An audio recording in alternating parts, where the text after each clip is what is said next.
Howdy, Nate. Quick little conversation on structure. I'll try to keep this under 5 minutes. We think about CLT panels in terms of their major axis of strength and their minor axis of strength. They're just like plywood. The major axis is tellable when you look at a panel because you look at the way that the grain is running on the facing plies, right? So the facing plies indicate, and their direction, the direction the grain is running of those members, indicates the major axis. The minor axis is the one less layer that you get, and it's typically running in the shorter direction, but it really doesn't matter. They don't have to be like I've modeled it. It could be running the other direction. In a situation like the bedroom floor, that will be running from wall to wall, right? You can see that here. In that case, this floor system would go across just like so, right? And it's captured by a wall, it's captured by a wall. It's a static 2-point load. Static 2-point bearing. And that will be true with this also. In terms of these panels here over top the entry and laundry room at the major entry, that will be captured by this kicker wall, which is that dividing wall for the bathroom. Now, you had indicated on the drawings you had done with your mom for the kitchen workup and kind of detailing these areas in the bathroom, that this wall would just get clipped. Well, we're going to need to, regardless of the direction we go in terms of solving the cantilever issue here, this panel is going to come up and capture these panels right here, these floor panels right here. It's going to be capturing it to put it into the same condition as the bedroom panels. So it's just a super straightforward 2-point loading system. The real issue is in the set of panels that run partially out of the office, less so here for reasons that I won't go into, but it's really this section right here, which is a true cantilever, right? So you've got 1/3 of the distance out of the building, 2/3 inside the building. The outer third is supported at 2 points, right? Continuous, continuous, and the interior is not, right? So there's two approaches. There's the obvious, kind of inverting the traditional post underneath, right? So the most traditional thing to do to defy gravity is to just put a post, and then you can levitate anything you want to above it. That would cause significant programmatic challenges in the design that we have going. It's my opinion that the heart of the house is the kitchen, and this volume of space above it that's been carved, with the secondary component being really the flow of movement in this kind of Natalidae notion of a nautilus shell that you put forward, right? The staircase running up here, curving back, right? You go from super public to super private. So preserving that, I think, is worth the effort of figuring out a complex structural thing rather than reimagining the building so that we can just get simple posts under this. So instead of simple posts, this is one option. This has been modeled at 10 feet. So you'll see that the walls here, well, here, it's probably easier to see it. Where would it be easier to see it at? Easier to see here. So this is modeled at 10 feet, and this is modeled at 9 feet. So this gives you that 9 clear feet of space. I've modeled it the same in the annex as in the main kitchen area and the entry area. So that's a continuous 9-foot plane. And in this, it is a continuous 10-foot plane, only disrupted by the hidden structure that carries that load. So just a quick nod towards what that structure is doing. This, I've captured the rear wall and the front wall, this main continuous plane, which is the largest plane in the whole building, and this back wall, which is its sister structural component, right? These two pieces really are the heart and soul of carrying the roof and stiffening the corners and stuff, and suggesting that there could be laminated beams that come through and carry from this wall to this wall. It begins to give a boxed quality, so there will be an overhead box in a building that really doesn't have a lot of boxes with the exception of the annex space. That being said, I don't personally see this as being intrusive to that. This is going to be well overhead. The distances here are well in excess of 7 feet and pushing 10 feet over here so pushing 10 feet here and well over 7 feet here. So this is still voluminous. This member that I've put in with the suggestion of it being CLT, this one right here, sorry my camera setup is poor, this does not have to be CLT. It's just there to stiffen the edge of this floor for these tension posts, right?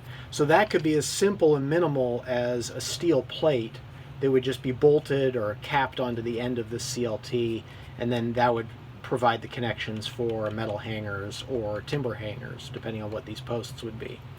The other option, which is from an engineering standpoint more complex, but it's also less obvious.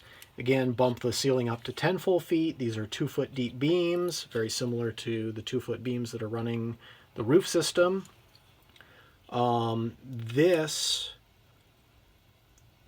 gets complicated because I'm basically creating a corbel, right? So in stone masonry, you get that situation where you start stepping your stone out.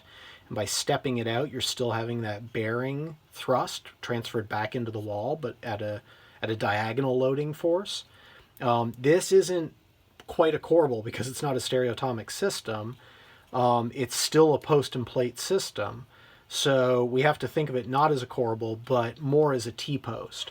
And so there wouldn't be a beam here. I just put that in to talk about the structure that has to be dealt with here, and the wall that comes here would deal with that. But these two beams would be essential, and they would carry all the way from the outside through to the inside. So you would get this coffered ceiling effect over your main kitchen counter zone. You would also get a coffered ceiling effect above the entry space. So I think that there are some phenomenological things that we could talk about that kind of move me towards thinking of this system as being the better one. But that being said, that's what I'd like you to contemplate. I'd like you to contemplate how it feels to have this, which would be 8 feet overhead off the floor surface, right? So these beams overhead, those would be 8 feet. Plenty of room for everything except for you wouldn't want to hang the pot rack off of that. You'd want to hang it off of the bottom of the CLT.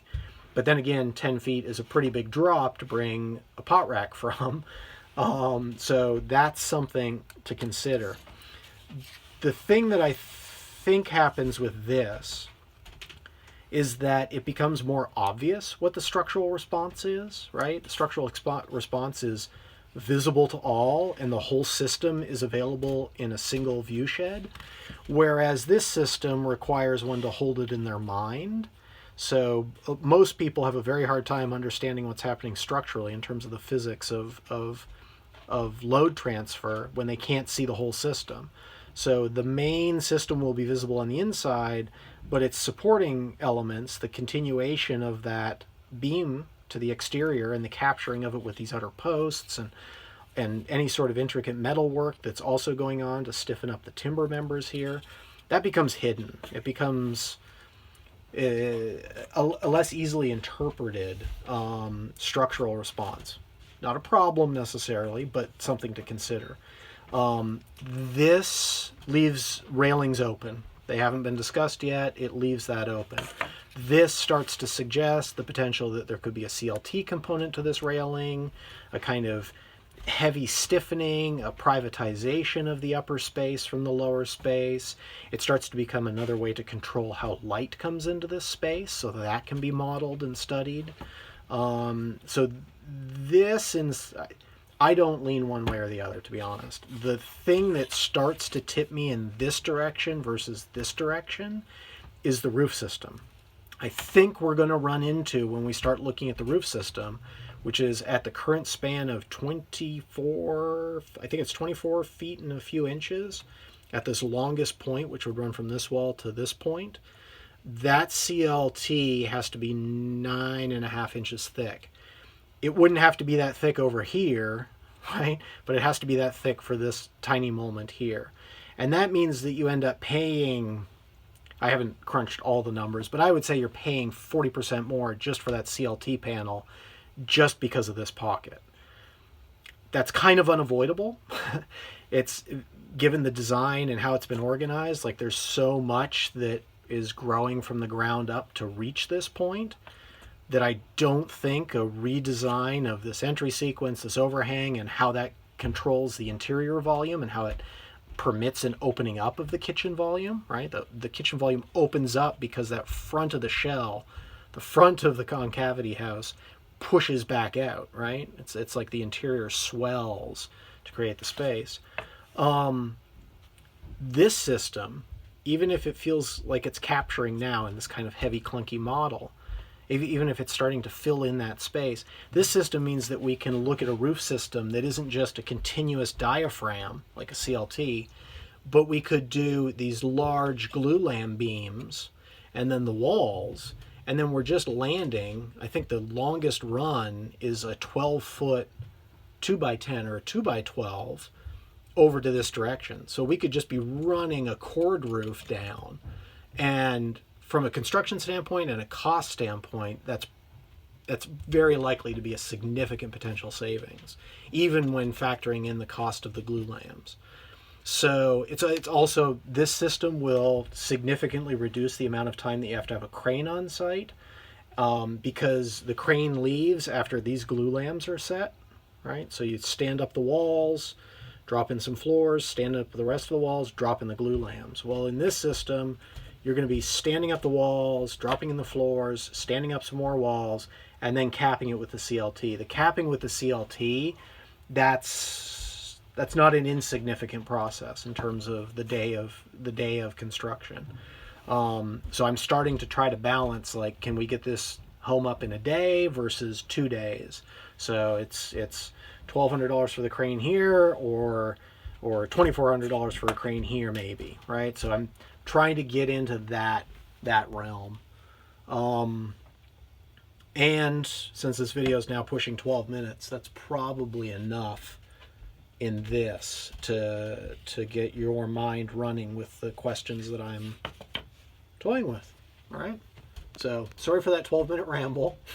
I look forward to having you do the same back at me in some way or another. So feel free to give a holler about this, or send me an email with your thoughts.